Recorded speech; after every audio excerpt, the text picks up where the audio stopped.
Creio que um dos nossos maiores desafios, como cristãos, é sermos cristãos sem sermos religiosos.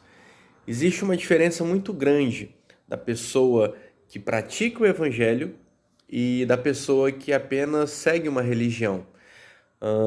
E Jesus, durante todo o seu ministério, ele deixou isso muito claro.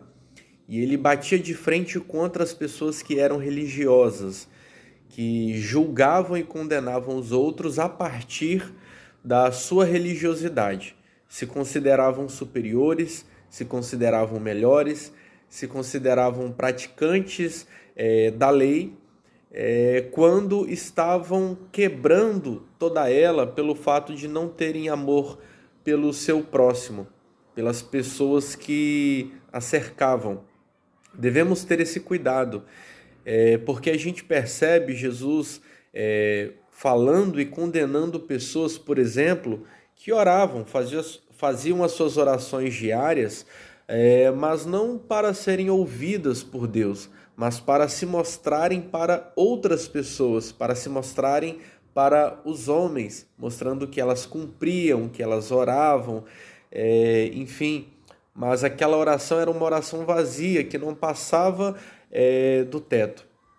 A gente percebe também Jesus sendo muito enfático com relação às esmolas e às ofertas de pessoas que davam apenas daquilo que sobrava. Elas não davam com coração, não davam com amor. Elas davam apenas para cumprirem o protocolo e para serem vistos pelos outros. E Jesus mostra que a pessoa que deu a maior oferta foi a viúva pobre, que no quesito de valor financeiro foi o menor, mas para Deus foi a maior, porque ela deu tudo que ela tinha, ela deu com o seu coração. A gente percebe durante todo o Evangelho Jesus mostrando que o caminho da religiosidade não deve ser um caminho, não deve ser o caminho a ser seguido. O caminho a ser seguido deve ser o caminho do amor, o caminho da verdade, o caminho de Jesus Cristo. Então, que tenhamos esse cuidado de sermos cristãos sem sermos religiosos. A religiosidade é um pecado grave. Só que o pior de tudo é que é um tipo de pecado difícil de ser identificado.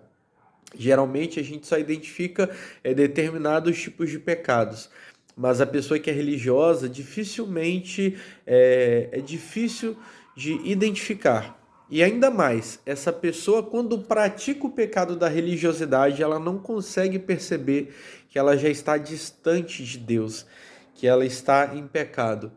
Que tenhamos esse cuidado, que aprendamos que o verdadeiro significado do Evangelho é quando o colocamos em prática em amor a Deus e em amor ao próximo.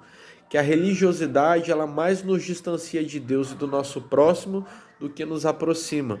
Que sejamos verdadeiros cristãos, que coloquemos o Evangelho de Jesus Cristo em prática, que amemos a sua palavra, que amemos a Deus com todo o nosso coração.